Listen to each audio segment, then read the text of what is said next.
Muy buenas noches tengan todos ustedes en este programa Sin Esquemas, porque la verdad no tiene límite. En otra edición más, aquí nos encontramos y Daniel Zafra, Fanny Castro, Johnny Esteves y Nazaret Montes. Les mandamos un cordial saludo y muchas gracias por sintonizarnos. El día de hoy se va a tratar el tema respecto a la agenda política que hoy se trató en la conferencia mañanera del presidente Andrés Manuel López Obrador, haciendo referencia a la sociedad civil y a los organismos autónomos. Fanny, ¿qué nos puedes comentar acerca de la sociedad civil? ¿Cuáles podrían ser las definiciones o cuáles podrían ser los elementos de esta misma? Hola Nazaret, Johnny, Daniel, un gusto estar nuevamente aquí con ustedes y a todo el auditorio que nos está viendo a través de Revista Sin Recreo. Pues hoy traemos un tema muy importante que ha dado mucho de qué hablar, y principalmente esta parte de la sociedad civil y los organismos autónomos, que en una primera parte yo traigo la parte, ahora sí que de lo que define la sociedad civil a través de principalmente de Marx, porque temas sociológicos ya saben. Gran sociólogo. Gran sociólogo. Para Marx, la sociedad civil no está subordinada al Estado, sino que el Estado es absorbido por la sociedad civil. Yo tengo que admitir que coincido con este gran autor, al cual por mi carrera hasta me siento orgullosa, identificada. ¿Por qué? Porque en algún momento nosotros, como sociedad civil, que yo lo defino también en gran parte como todos los individuos que conformamos, ahora sí que gran parte del Estado, somos los que elegimos a las personas que nos representan. Entonces, en un determinado momento es la sociedad civil la que dice, a ver, Estado, yo te pongo, y nosotros tenemos esta parte como de interactuar y ahora sí de que no ser subordinados por ellos. Claro que no. ¿Por qué? Digo que no somos subordinados por el Estado, porque tenemos, yo creo que más poder que incluso ellos. Si nosotros hacemos un conteo de cuántos millones tiene México, cuánta población tiene, aproximadamente 123 millones. ¿Cuántos son ahora sí que senadores, diputados, presidentes? Son minoría. Somos es mayor ahora sí que la población, la sociedad civil, y no tenemos que ahora sí dejar esta parte de que dejarnos controlar. Por eso coincido con Marx en la parte de que nosotros como sociedad civil no somos subordinados por el Estado, sino en ocasiones el Estado es subordinado por nosotros. Aquí hay algo muy curioso que has mencionado con respecto a la subordinación. En este contexto yo entro un poco en debate, porque precisamente la sociedad civil es la que elige a los representantes del Estado, en este caso llámese Congreso de la Unión, llámese Cámara de Diputados, Cámara de Senadores, Presidente de la República, gobernadores, presidentes municipales. Ahí es donde yo entré un poco en desacuerdo en ese punto. En un segundo punto, sé que está la legislación, la Constitución Política de los Estados Unidos Mexicanos, claro, y específicamente la sociedad civil se puede encontrar un fundamento jurídico en el artículo 9, que es la libertad de asociación, sí, artículo 6, libertad de expresión, artículo 24, libertad de participación, ya sea individual o colectiva, en la vida pública o privada, y el artículo 29, donde reside la soberanía nacional. Johnny, tú como abogado, ¿qué nos puedes comentar sobre este tema? Mira, aquí para poder hablar sobre la participación de la sociedad civil en búsqueda precisamente de la participación democrática como modelo democrático que debe tener un Estado, me lleva a pensar en la tesis que plantea John Neal Ackerman cuando habla en su obra Más allá de la información, del acceso a la información, de también lo que tiene que ver con la rendición de cuentas y Estado de Derecho. Es que plantea, y dice John Ackerman, precisamente a la concatenación de lo que planteaba Marx, es decir, un elemento no subordinado al Estado, entendiéndolo aquí como aquella institucionalización de la sociedad civil. Es decir, podemos identificar que no sociedad civil significa un ciudadano simplemente por decir somos parte de una sociedad civil, sino que la perversión del Estado y del uso del poder, y muy particularmente del Estado mexicano, ha provocado que hoy entendamos por sociedad civil aquellos organismos institucionalizados. Entonces ahí existe un amplio debate para ver cuál es la esencia de una sociedad civil, los colectivos y demás elementos que pues no sé de qué manera se puede relacionar con lo que comenta Fanny. Sí, Johnny, fíjate que tú comentas esta parte importante y hay que tener en claro que sociedad civil es una cosa, organizaciones autónomas son otras y asociaciones civiles son otras. Claro. Porque sí constantemente se o tenemos un choque de qué es sociedad civil y qué es asociación civil y creemos que es lo mismo y no es lo mismo. Para empezar, sí, a ver, adelante. Bueno, aquí hay un punto que me gustaría puntualizar. Por sociedad civil, me gustaría que entendiéramos que es todo aquel grupo de personas, ciudadanos, entiéndase ciudadanos, en el contexto de no mayores de 18 años, sino en un entendimiento más profundo, que participan en la vida pública y que se involucran. Claro. Entonces, así vamos a entender nosotros ciudadanos que participan activamente en la vida pública. Entonces, por sociedad civil, una sociedad organizada que participa para un fin común, sea a través de fines individuales o fines colectivos. Es ahí en donde nosotros vamos a encontrar el punto de la sociedad civil, porque asociación civil es algo similar, pero tiene diferentes atribuciones jurídicas, porque Claro. ya se hace constar bajo un acta notarial o un acta constitutiva. Y por otra parte, mencionabas, Fanny, hace rato sobre Marx, Sí. sobre la teoría que él tiene. Daniel Zafra, ¿tú qué opinas acerca de Marx y la teoría que él tiene de la enajenación de las masas, de todos estos procesos que la sociedad se tiene que ver inmersa para participar o no participar, e incluso de un control del Estado?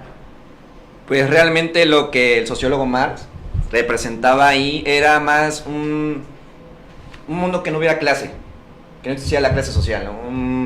Un estado donde todos fuéramos iguales, que es lo que él señalaba, y que realmente pues el legado que él representó en ese momento no se ha llevado a cabo. Lamentablemente, como ustedes comentaron, la diferencia de sociedad civil con una asociación civil, realmente la gente lo confunde en ese grado que hoy vemos realmente lo que es el valor de una sociedad civil. Lamentable la situación, por eso comento, haciendo referencia a tu pregunta de Marx, pues es un sueño que él tenía y es un legado que no se pudo cumplir, porque realmente la sociedad civil lo que sirve realmente es para llevar a cabo propuestas no gubernamentales. Sí. ¿Qué es eso? Sí. Ustedes lo han visto aquí las manifestaciones que tiene actualmente la ciudad de Jalapa en tema de los 400 pueblos. Es una sociedad civil y ustedes bien lo saben, que solamente los ocupan para tapar problemas gubernamentales de gobiernos y sexenios pasados. Sí, Daniel. Johnny, ¿qué perdón. opinas de...? Ay, perdón. Sí, perdón, es que no, yo creo que estás generalizando y yo creo que la generalización nos mata. La sociedad civil no, o los 400 pueblos no representan a la sociedad civil. Yo creo que la sociedad civil es el impulsor de muchas cosas, desde temas sociales, jurídicos, políticos. La sociedad civil tiene un activismo grande que levanta y contiene a gran parte de la sociedad y a través de los diversos órganos que existen. Ahí sí me gustaría puntualizarte algo, Fanny. A ver, creo que hay una mala comprensión entre entender qué es sociedad civil y qué es asociación civil. Aquí, si bien es cierto, una asociación civil lo que busca es el altruismo mediante un acta notarial donde tienes un objeto social y demás elementos. Sin embargo, la sociedad civil, si bien es cierto, no solamente representa minorías, sino que son grupos específicos que tienen un interés común, pero para elevarlo por medio de una agrupación, válgase la redundancia, para poder conquistar algunos espacios. Lo que sí me gustaría puntualizar, más allá del análisis que podamos hacer teórico del tema de la sociedad civil, sería más bien lo que el mismo Juan Carlos Monedero le dice, que ya lo he repetido en algunos programas, al presidente Andrés Manuel en el Ángel de la Independencia. Cuando gana, le dice: presidente, lo que usted hoy tiene es al gobierno, pero no tiene al Estado. Entonces aquí hay una antítesis con lo que decía Marx, precisamente, ¿no? De que, bueno, pues entendiendo de que el gobierno, que la sociedad civil hoy no va a estar subordinada a un Estado. Entonces aquí veamos el nivel de envergadura que engloba todo el concepto de sociedad civil y lo que puede tener la cercanía al poder, porque podemos tener los 400 pueblos, podemos tener todos el colectivo Solecito y demás, pero lo que se debe legitimar es la esencia de un derecho subjetivo correlativo y demás aspectos que están desde luego en la norma, pero también en el facto y no en la iura. Aquí un punto, en 3 palabras cada uno, o en una frase, 3 palabras fue muy exagerado, pero en una frase, ¿qué opinan sobre, no precisamente la sociedad civil es una sociedad organizada? Empezamos con Daniel Zafra, economista. Una sociedad organizada. Una sociedad civil Ajá. no es precisamente una sociedad organizada. Pues realmente no, porque se dejan mal influenciar en los temas de, como comentaba Johnny, en temas de poder. Una sociedad no organizada no representa realmente la vitamina que debe darle al pueblo, que realmente es eso. Si tuvieras esa sociedad organizada, te darías en cuenta, vaya, por estudios que se han llevado a cabo por largos años. Una frase. ¿Una sola frase? Una sola frase. ¿De sociedad organizada? Pues que realmente no tiene un orden. Johnny. Sí, desde la perspectiva teórica, la sociedad civil sí es una sociedad organizada, porque identificas las particularidades que tienen los individuos bajo un interés, un común denominador, y ahí es donde pueden acceder. Pero una cosa es la institucionalización de la sociedad civil, que ya tendremos que hablar en la siguiente etapa del tema de los organismos autónomos, pero sí tienen elementos que son parecidos. Fanny, Bueno, ¿qué fíjate opinas? que con la parte de que la sociedad civil no organizada, yo creo que como tal no estamos 100% organizados. Buscamos constantemente tener una sociedad organizada. Yo creo que si la tuviéramos como tal ahorita, no tendríamos estos conflictos sociales y políticos que se están generando en el estado de Veracruz. Bien, nos vemos en unos segundos más. Seguimos con la segunda parte, organismos autónomos. Dale, venga.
En cuanto a las relaciones que pueda tener con el Estado. Pero ¿qué pasa cuando el Estado o la sociedad civil organizada se ve pervertida por los organismos autónomos, o cómo encontrarías una relación entre estos dos entes? Sí, mira, sin duda este tema se puso en boga precisamente en la conferencia mañanera, donde el presidente de la República señala de manera directa a Guillermo García Alcocer, quien es el titular de la Comisión Reguladora de Energía. Entonces abre un amplio debate sobre todos los organismos autónomos, es decir, la sociedad civil institucionalizada reconocida por el Estado. No me refiero al gobierno solamente, sino al Estado. Entonces hoy podemos entender que los organismos autónomos tienen su esencia precisamente en tratar de coadyuvar al quehacer que tiene la división de poderes, es decir, legislativo, ejecutivo y judicial.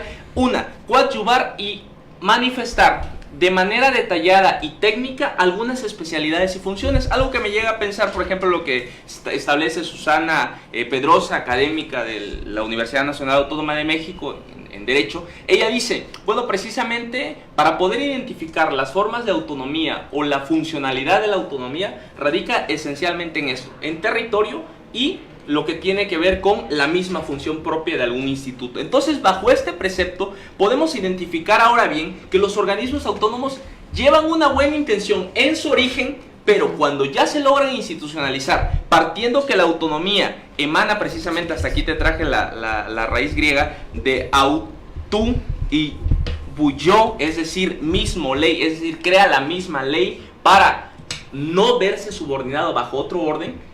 Al convertirse en un organismo descentralizado, hay un error muy grave, que es lo que hablaba con Daniel Zafra antes de entrar al aire, es que precisamente hemos confundido entre decir centralización, desconcentración y descentralización. Es aquí donde la descentralización juega un papel importante, pero antes de hablar y poder entablar conversación, y si inclusive podemos llegar a debatir, es que los tres grandes organismos autónomos en la nación, empezando por la parte electoral con el INE, empezando con Banjico, que inclusive es referencia y ha ganado premios internacionales, y la propia Universidad Nacional Autónoma de México, una en 1980 y las demás en 1993 y 1997 posteriormente, veamos el sexenio de quién, de Carlos Salinas de Gortari. Un Carlos Salinas de Gortari que tuvo un amplio debate ilegítimo para poder obtener el lugar. Y bueno, se crean estos organismos que posteriormente tienen autonomía y tenemos que partir desde esa concepción política. Y no es por echar rollo político o politiquería, es por ser concreto. Porque precisamente para identificar un organismo autónomo tenemos que ver su raíz jurídica, pero también política. Ahí es lo que estaba hablando contigo, Daniel. Aquí un punto, perdón, para nuestra audiencia me gustaría aclarar lo que viene siendo la politiquería. Politiquería es la desvirtuación total de la política. La política en ciencia cierta tiene buenas acciones. La politiquería es prácticamente lo que estamos viviendo, que comúnmente se le llama en el lenguaje coloquial la grilla política. Claro. Había una... Fanny, adelante. Bueno, sí, es que me causa curiosidad esto, Johnny, porque comentas toda esta parte como de representación aquí en México acerca de los organismos autónomos, pero yo me voy a basar en algo que dice Montesquieu, que digamos que a partir de esto nacen los tres poderes y por eso se conforman las organizaciones civiles. Lo cito porque dice que el poder no es, digamos que el poder no es limitado, lleva necesariamente al abuso y a la arbitrariedad. Por eso nacen los tres poderes y a partir de ahí surgen los organismos autónomos que no suelen ser tan autónomos. Y creo que con esto continuaría él, porque quiero que me aclare esta parte de los organismos y cuál es su función dentro de aquí del Estado. Bueno, en sí la función de un organismo y prácticamente viene siendo por las funciones que ya tiene, como comentaba Johnny, el marco jurídico que ya viene planteado. Un organismo como el Instituto Nacional Electoral, anteriormente IFE, manejaba lo que era el rubro político. El voto, el derecho al elegir, el derecho a tener un representante en la Cámara, en la Presidencia, en la Gobernatura, y que realmente, pues poco a poco de él se fue transformando, se fue desenvolviendo ese organismo autónomo a lograr hacer lo que hoy tenemos, que es el INE, y de ahí se desenvuelve en los estados lo que es el OPLE, ¿no? Un problema que tiene actualmente la administración actual es eliminar esos organismos autónomos que prácticamente lo que está haciendo es matar a la democracia en temas, hablando ya un poco más políticos, porque los organismos autónomos lo que hacen es tener libertad democrática de poder tener un servicio más exacto y más seguro ante el servicio público que le podemos brindar a la sociedad. Eso realmente es un balance que tiene el Estado. Es un balance que tiene el Estado, tanto gobierno federal como estatal y municipal, que conlleva múltiples años de historia, de realización, de estudio y de estadística, y que claro ejemplo está, ahorita ya mencioné estadística, como lo del INE, INEGI.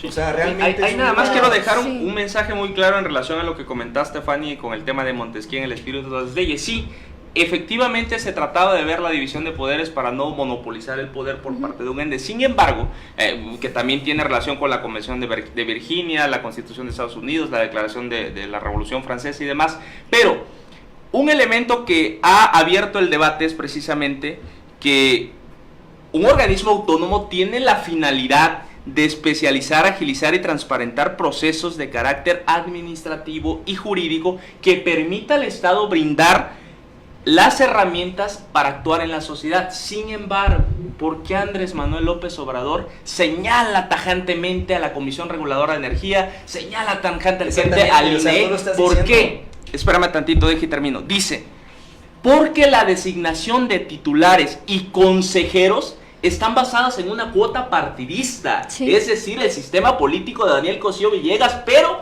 legitimado por un principio constitucional o solamente por estar en la Constitución. Aquí les quiero lanzar una pregunta. La primera de ellas, organismos autónomos.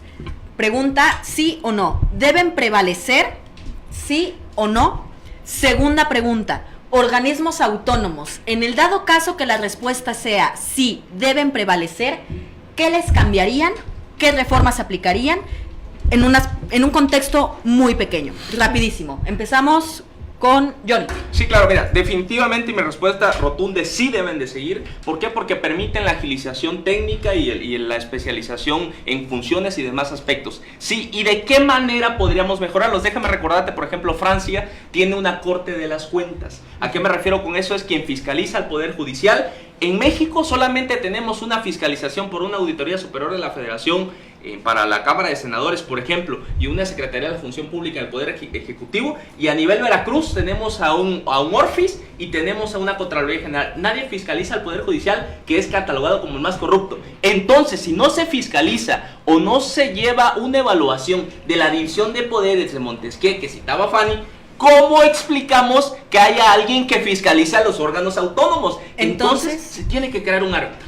Sin duda la alguna, propuesta sería árbitro. crear un árbitro que fiscalice y que observe a los tres Claro, poderes y de del manera Estado. tripartita, es decir, por el Estado, por el ciudadano y por la misma sociedad civil. Me encanta. Daniel, Zafra.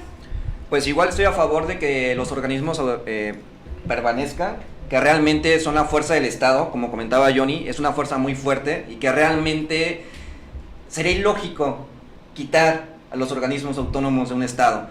La En UNAM, primera, la UB. Exactamente, las universidades. Estás matando la... ¿Cuáles serían las recomendaciones hacia los organismos autónomos o cuál sería la dinámica que debería de seguir? ¿La misma dinámica o alguna reforma no. o compartida la opinión la con dinámica Johnny? tendría que cambiar en el aspecto, en el nombramiento de los titulares. Sería lo primordial. El nombramiento de los titulares, el nombramiento de los directivos que van a conllevar a cabo ese proyecto, que van a mantener lo que es la dirección de llevar a cabo el programa, los procesos, todo lo que tenga que llevar a cabo la institución. Y una reforma adecuada sería, me ganó la idea, Johnny, es lo de la fiscalización. Que comprueben realmente las comparecencias, lo primordial. Que comparen comparecencias y que comparen ante la fiscalía, la fiscalización, lo que son los créditos que se han obtenido por cada organismo. Por lo que yo escuchaba hace unos días en una noticia, que realmente muchos organismos autónomos no comparan, que no entregan cuentas, no tienen un estudio de cuenta, y que realmente es el problema por el cual el presidente quiere eliminarlos. Para él es una fuente de dinero desperdiciado, y que realmente no se da cuenta el trabajo que se debe hacer en ellos, cómo limpiarlos y cómo mantenerlos, y realmente cómo darles un auge para que sigan creciendo y no solamente eliminándolos. Este gobierno solamente viene a eliminar y no viene a construir, y realmente esa es una cosa que deberíamos de tener en cuenta. Fanny. Bueno, respondiendo a tu pregunta, sí estoy de acuerdo en que los organismos autónomos prevalezcan, pero voy a poner como ejemplo el caso del OPLE a nivel nacional, de los OPLES, y en el estado de Veracruz voy a poner como ejemplo a la Fiscalía. Daniel, no sé, yo tengo entendido que por el momento el presidente Andrés Manuel solamente ha llevado, o se está discutiendo en la Cámara de Diputados el tema de los soples, de la desaparición de los soples, por el fraude que se realizó en Puebla. Los soples últimamente no en todos los estados trabajan de la mejor manera, y eso lo sabemos muy claro. Yo defiendo incluso que existan estos organismos que de alguna forma ayudan a colaborar a la participación del ciudadano. Y en el tema de la Fiscalía del Estado de Veracruz, yo estoy de acuerdo en que existan, pero no de la forma en la que se está llevando a cabo aquí. Se necesitan nuevos directores, nuevos representantes en esos organismos autónomos que rescaten y representen verdaderamente a la sociedad. ¿A través de qué? Supongo que eso me ibas a preguntar. Bueno, si se están llevando, y tal vez me vaya a escuchar muy mal o vaya a haber críticas sobre esto, pero si están llevando ahora sí, digamos, a consenso a través de las, ¿cómo le dice Andrés Manuel? Las consultas ciudadanas. temas administrativos, ¿por qué no se llevan a consultas ciudadanas también temas que nos compete a toda la sociedad civil a través de personas que nos van a representar en esas organizaciones? Aquí, entonces, en modo de conclusión, a modo de resumen, sociedad civil sí debe prevalecer, pero debe de tener un mayor interés por parte de la ciudadanía. Se deben de formar ciudadanos en el territorio mexicano. En segundo punto, organismos autónomos sí deben prevalecer, pero bajo las siguientes observaciones que hizo Johnny Esteves de buscar un órgano que fiscalice a cada uno de los tres poderes, la observación que hizo Daniel Zafra de buscar un medio más eficaz para la designación de los titulares, y la observación de Fanny Castro acerca de los consensos o las consultas populares que se puedan llevar a cabo para que estos organismos autónomos puedan ser eficientes y la sociedad civil pueda tener mayor participación ciudadana dentro del territorio mexicano. Con esta parte nos despedimos. Muchas gracias a la audiencia por sintonizarnos todos los días, todos los jueves a las 8 de la noche en Sin Esquemas, porque la verdad no tiene límites. Nos vemos. Hasta pronto. Cuídense. Hasta pronto. Muchos saludos.